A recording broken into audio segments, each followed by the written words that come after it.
One of these two iPads is fake, and I want to see if you guys can guess which one it is. I'll give you guys a few seconds. It's this one. Did you guys get it right? This is a fake iPad Pro 11-inch M4, and I'm honestly quite frightened at the amount of people who are gonna buy this thinking they got a real iPad, and then they open it and find out that it's not. As always, the first thing we're gonna do is look at the key differences between the fake box and the real box. Obviously, the fake box had plastic wrapping. That's a dead giveaway. Real Apple boxes will not have plastic wrapping around it. Aside from that, well, you guys can already see there are some pretty significant key differences here. We have a lot more writing on the real box, although the amount of writing here will probably be different depending on which region you're in. We're in Canada, so this is what you get here. It does not look like there's any spelling mistakes. It's pretty legit. Although the font does seem slightly off. These fake Apple products always have a serial number corresponding to a real Apple product, and if we search this up, that's exactly what we'll find. Taking a look at the side of the fake and real iPad Pro box, the only thing I'm really seeing is that the iPad Pro writing on the side here is slightly reflective and the fake one isn't. It's more of a matte color. Aside from that though, you can't tell which one's which, and that's really scary. Anyway, that's enough of that. I think it's time to open this box up and see what this fake iPad Pro is all about. We'll turn this around. It's sliding just like the real one. Ooh. Damn, I'm scared for people. Right off the bat, there's some padding up here on the power button. On the fake, oh my god, this feels so real. This padding was not on the original. This is crazy. Even the camera looks real. Honestly, I wasn't going to do this, but at the end of the video, I'm definitely tearing this down. I want to see what's inside. But first, let's take off the wrap. Look at the Apple logo. I actually cannot wait to tear this down.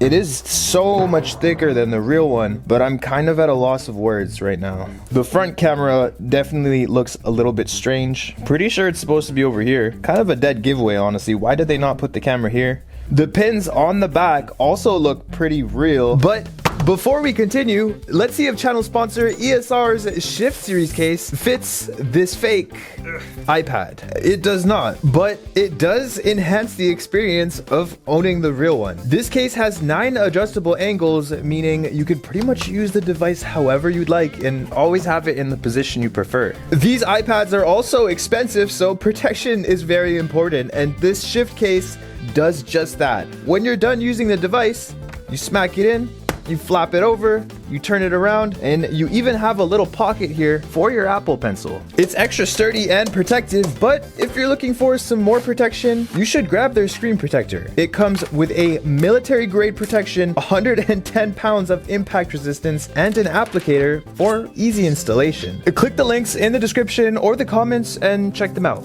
Back to video. Let's take a look at the box and see how the unboxing experience feels. So we got some hard plastic in here. We also have a white USB-C cable. This is supposed to be black, but they chose white because it's probably easier. So if you get an iPad M4 black with a white cable, probably fake. We have the adapter with the Apple logo on there. This looks very legit, and yep, let's have a look at what these papers say. The paperwork does look pretty legit, but the real papers have rounded corners. We'll press the power button, and we have the Apple logo. I absolutely have no idea what to expect here with this device. This is all new to me. I've only taken a look at fake iPhones, not fake iPads. I didn't even know these existed, but here we are. Oh, hello. We have the setup screen now. Bonjour. We'll swipe up, and comparing the fake one to the real one, it is a little bit different, but it's very convincing. Let's just go with it. We're going to select United States English, and we are in Canada. Where is Canada? Is there no Canada? There's no Canada. Apparently there's no Canada, so we're just gonna say we're in the United States. There's 2 United States, but there's no Canada?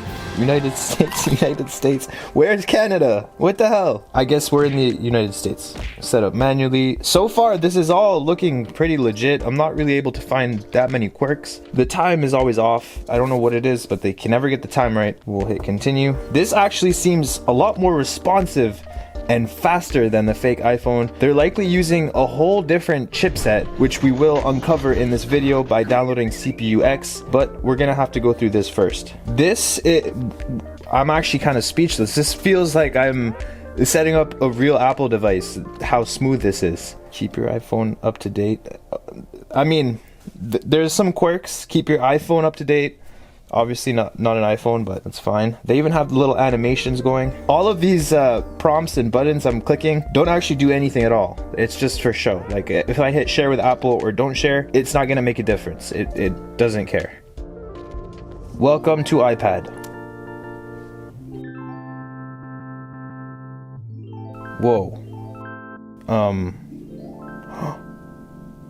Whoa. Just wow. I'm actually kind of speechless.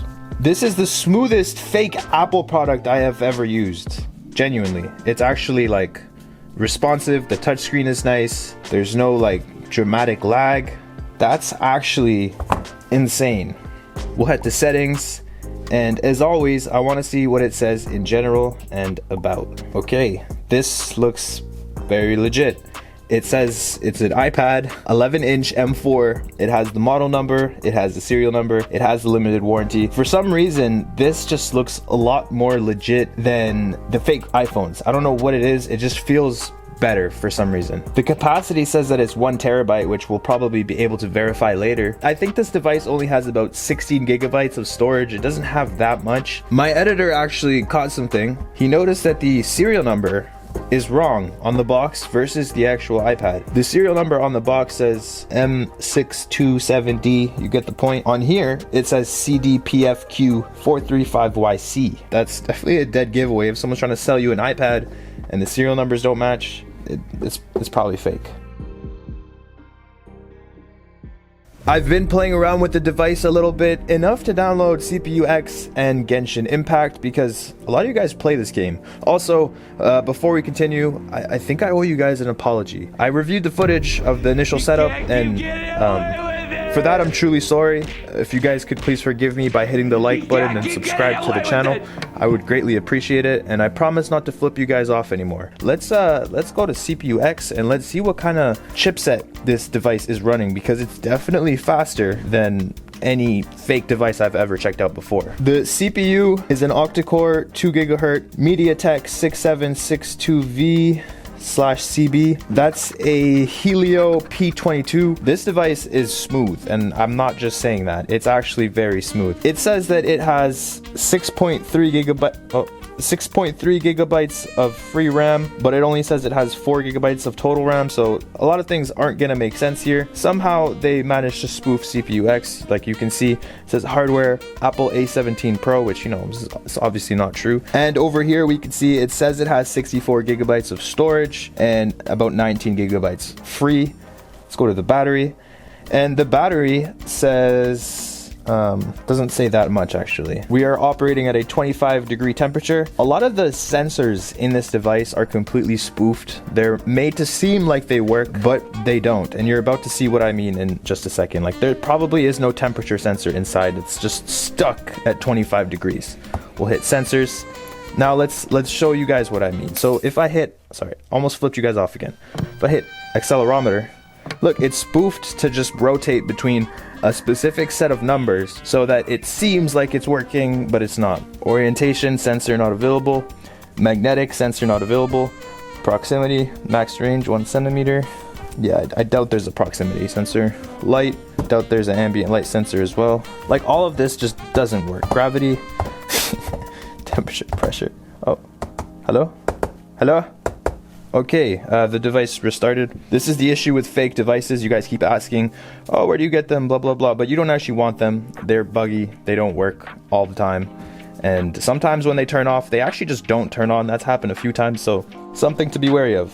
Now that the fake iPad is back on, we can use CPU X to test things like the display's colors, multi-touch, which actually supports up to 7 touches at once. That's a lot of touches. It's actually a pretty responsive display. It actually works pretty well, and watching stuff on this wouldn't be that bad. We can also test the flash and the speakers, which are kind of impressive for a fake device.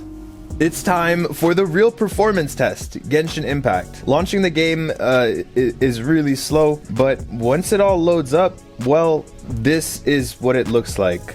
I don't actually play this game, so I'm not 100% sure if it usually looks better than this on other devices, but I assume it does. Surprisingly, this iPad can actually kind of handle it. There's a lot of frame drops, but I mean, it's definitely playable to some degree. Obviously, nothing like a real iPad, but kind of impressive. We also tested out Need for Speed, and it was more impressive. It ran very smoothly. There was almost no frame drops. Yeah, this thing's way better than I thought.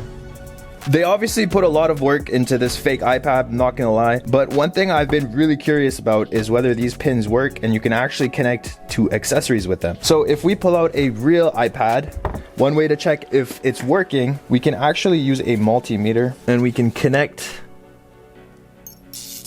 and see that the real iPad is emitting 0.586 volts, and if we go to the fake one, if it's emitting the same amount, then it's working. If it isn't, it's not. Yeah, it's not working.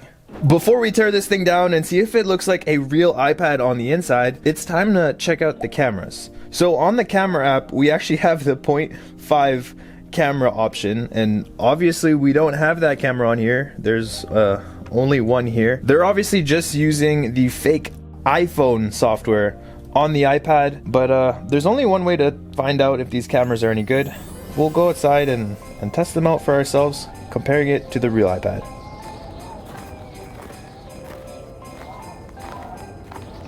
This is the video and audio on the real iPad Pro, and this is the video and audio on the fake iPad Pro. It's pretty bad, and it's really freaking cold, so we're gonna go.